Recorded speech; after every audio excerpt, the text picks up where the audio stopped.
Hello, my name is Mark. I am from Brazil, a country known for its beautiful beaches, vibrant culture, and friendly people. Growing up, I always dreamed of traveling the world and making friends from different countries. I realized that to achieve this dream, I needed to learn English. English is spoken in many countries, and it would help me communicate with people from various cultures. In Brazil, we primarily speak Portuguese, and I didn't have many opportunities to practice English. However, I was determined to learn. I knew that learning English would open up many possibilities for me. For example, I could travel to English-speaking countries and understand the people and their culture better. I could also make new friends from different parts of the world. Additionally, learning English would help me in my career. Many international companies require employees who can speak English. By learning English, I would have better job opportunities and could work with people from different countries. This was very exciting for me, as I wanted to grow professionally and personally. So, with excitement and a bit of nervousness, I embarked on my journey to learn English. At first, I didn't know many English words. It was hard to understand people, and I often felt lost and frustrated every time someone spoke to me in English. I struggled to grasp even the simplest phrases. I remember my first encounter with an English speaker. They asked me for directions, and I could only manage a confused smile. This made me realize how much I needed to learn. My journey began with the very basics. I started with simple words and phrases. Words like hello, thank you, and goodbye were my first steps. I repeated these words daily until they felt natural. I also learned numbers, colors, and common objects around me. This foundational vocabulary was essential to help me remember new words. I carried a small notebook wherever I went. In this notebook, I wrote down every new English word I encountered. At the end of each day, I reviewed my notes, making sure to practice the pronunciation and usage of each word. This practice became a daily ritual that greatly improved my vocabulary. I also labeled objects in my house with their English names. This simple trick helped reinforce my learning. Every time I opened the refrigerator, I saw the word refrigerator stuck to the door. The same was true for other items like table, chair, and window. By constantly seeing these words in context, I began to remember them more easily. Listening to English was another challenge. Initially, English sounded like a fast, incomprehensible stream of sounds. I couldn't distinguish where one word ended and another began. To improve my listening skills, I started listening to English music. I chose simple, catchy songs and tried to sing along, even if I didn't understand all the words at first. This not only made learning fun, but also helped me get used to the rhythm and sounds of the language. I also watched English movies and TV shows with subtitles. At first, I relied heavily on the subtitles to understand the dialogue. I would pause frequently to look up words I didn't know. Over time, I began to recognize more words and phrases without needing to read the subtitles. This gradual improvement was encouraging and kept me motivated. Practicing speaking was perhaps the most intimidating part of my journey. I felt self-conscious about my accent and worried about making mistakes. To overcome this, I started practicing speaking English alone. I would describe my day, talk about my plans, or even pretend to have conversations. This helped me get used to forming sentences and speaking out loud. Eventually, I mustered the courage to practice with others. I joined a local language exchange group where people from different backgrounds came together to practice languages. Here, I met native English speakers and fellow learners. We took turns speaking in English and in our native languages. The supportive environment made me feel more comfortable and less afraid of making mistakes.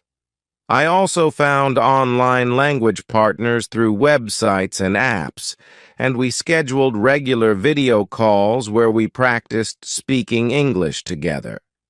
This allowed me to interact with people from different parts of the world, exposing me to various accents and dialects. These conversations were immensely valuable in improving my fluency and confidence. Reading was another important aspect of my learning process. I started with children's books and simple stories. These books used basic vocabulary and short sentences, making them perfect for beginners. As my reading skills improved, I moved on to more complex texts. I read articles, short stories, and eventually novels. Reading not only expanded my vocabulary but also helped me understand sentence structure and grammar. Writing was equally important. I kept a journal where I wrote daily entries in English. I wrote about my thoughts, experiences, and anything interesting that happened during the day. Writing regularly helped me practice forming sentences and expressing my ideas in English. I also used online forums and social media to connect with English speakers and participate in discussions. One of the biggest challenges I faced was grammar. English grammar can be tricky with many rules and exceptions. To tackle this, I used grammar books and online resources. I practiced different grammar exercises and paid close attention to the structure of sentences in the books I read and the shows I watched. Over time, my understanding of grammar improved, and I felt more confident in using English correctly. Another significant hurdle was pronunciation. English has many sounds that don't exist in Portuguese, my native language. To improve my pronunciation, I listened to native speakers and mimicked their speech. I used language learning apps with speech recognition features to get feedback on my pronunciation. I also practiced tongue twisters and specific sounds that were difficult for me. Gradually, my pronunciation improved, and I started speaking more clearly. Throughout my journey, I set small, achievable goals to keep myself motivated. I celebrated each milestone, whether it was learning a new set of vocabulary words, completing a language course, or successfully having a conversation in English. These achievements, no matter how small, boosted my confidence and kept me going. Support from friends and family also played a crucial role. They encouraged me and celebrated my progress. Some of my friends were also learning English, and we formed a study group to practice together. Sharing this journey with others made it more enjoyable and less daunting. In addition to formal learning methods, I immersed myself in the language as much as possible. I changed the language settings on my phone and computer to English. I followed English-speaking influencers on social media and joined English-speaking communities online. This constant exposure to the language helped reinforce what I was learning and made English a part of my daily life. Looking back, my journey to learn English was filled with challenges and triumphs. It required patience, persistence, and a lot of practice. But every step I took brought me closer to my goal. Today, I can communicate confidently in English, and it has opened up many opportunities for me. I can travel, make new friends, and even advance in my career. Learning English has been a rewarding and transformative experience, and I am proud of the progress I have made. My journey is far from over. Language learning is a continuous process, and there is always more to learn. I continue to practice and find new ways to improve my skills. I hope my story inspires others to embark on their own language learning journey and discover the many benefits of speaking a new language. To improve my English, I used a variety of methods that suited my learning style and kept me engaged. One of the first steps I took was enrolling in English classes at a local language school. These classes provided a structured learning environment where I could learn grammar, vocabulary, and pronunciation from experienced teachers. The classes were interactive, allowing me to practice speaking and listening with other students. This face-to-face interaction was invaluable in building my confidence and fluency. In addition to attending classes, I supplemented my learning with online resources. I discovered several language learning apps that were both fun and effective. Duolingo and Babel were my favorites. These apps turned language learning into a game, with levels to complete and rewards to earn. They covered a wide range of topics, from basic vocabulary to complex grammar rules. The bite-sized lessons made it easy to practice a little each day, which helped reinforce my learning. Another key part of my learning method was immersing myself in English media. I started watching English videos on YouTube, focusing on channels that offered language learning content. These videos ranged from grammar tutorials to conversational practice sessions. They were incredibly helpful in understanding how English is used in everyday situations. I would often pause the videos to take notes or repeat phrases to practice my pronunciation.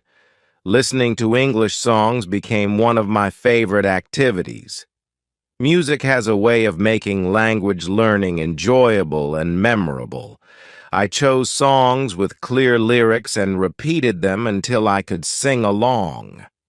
This not only improved my listening skills, but also helped me pick up new vocabulary and phrases. I found that the rhythm and melody of songs made it easier to remember the words and their meanings. I also made use of podcasts and audiobooks. These resources were great for improving my listening comprehension and exposing me to different accents and speaking styles. I would listen to them during my commute or while doing chores, turning otherwise idle time into valuable learning moments. Reading was another crucial aspect of my learning journey. I started with simple books and gradually moved on to more complex texts. Children's books were particularly helpful at the beginning because they used basic vocabulary and simple sentence structures. As my reading skills improved, I explored articles, short stories, and eventually novels. Reading not only expanded my vocabulary, but also helped me understand the nuances of English grammar and syntax. Writing in English was something I practiced regularly. I kept a journal where I wrote about my day, my thoughts, and my experiences. This daily writing exercise helped me become more comfortable with forming sentences and expressing my ideas in English. I also participated in online forums and social media groups where I could write and interact with other English speakers. This real-world practice was invaluable in improving my writing skills. Practicing speaking was perhaps the most challenging, but also the most rewarding part of my learning methods. I joined a local language exchange group where I could practice speaking with native English speakers and other learners. These sessions were relaxed and supportive, providing a safe space to make mistakes and learn from them. Additionally, I found language partners online through websites and apps. We scheduled regular video calls to practice speaking, which helped me improve my fluency and confidence. To work on my pronunciation, I used resources like pronunciation guides and speech recognition features in language learning apps. I would listen to native speakers and try to mimic their speech. This helped me get used to the sounds and intonation patterns of English. Practicing tongue twisters and focusing on difficult sounds also contributed to my progress in speaking clearly. One of the techniques that really helped me was shadowing. I would listen to a short audio clip in English and then try to repeat it exactly as I heard it. This exercise was great for improving my listening and speaking skills simultaneously. It forced me to pay close attention to the pronunciation, rhythm, and intonation of the language. Shadowing was particularly useful for learning the natural flow of conversation and improving my overall fluency. To stay motivated, I set specific, achievable goals. For example, I aimed to have a 5-minute conversation in English without switching to my native language or to read a book in English within a certain time frame. Achieving these goals gave me a sense of accomplishment and kept me motivated to continue learning. Support from friends and family was also crucial. They encouraged me and celebrated my progress. Some of my friends were also learning English, and we formed a study group to practice together. We would meet regularly to practice speaking, share resources, and help each other with difficult concepts. Having a supportive network made the learning process more enjoyable and less daunting. Immersing myself in the language was another important aspect of my practice. I changed the language settings on my phone and computer to English. This constant exposure to the language in my daily life helped reinforce what I was learning. I also followed English-speaking influencers on social media and joined English-speaking communities online. This immersion strategy made English a part of my everyday environment and accelerated my learning process. Overall, consistent practice was the foundation of my progress in learning English. By incorporating the language into my daily life through speaking, listening, reading, and writing, I was able to improve my skills effectively. Each practice method complemented the others, creating a comprehensive learning experience. As I continue my journey, I remain committed to practicing regularly and finding new ways to enhance my English proficiency. Throughout my journey to learn English, I faced many challenges that tested my patience and determination. One of the biggest hurdles was dealing with mistakes and the embarrassment that often came with them. I remember times when I would say something incorrectly and feel shy and self-conscious. It was easy to get discouraged and think that I would never be able to speak English fluently. However, I knew that making mistakes was a natural part of the learning process. Instead of giving up, I decided to embrace my errors as opportunities to learn and improve. Whenever I made a mistake, I asked for help from my teachers, friends, or language partners. They provided constructive feedback and helped me understand where I went wrong. This support was invaluable and made me realize that everyone makes mistakes when learning a new language. I also practiced self-compassion and reminded myself that learning a new language takes time and effort.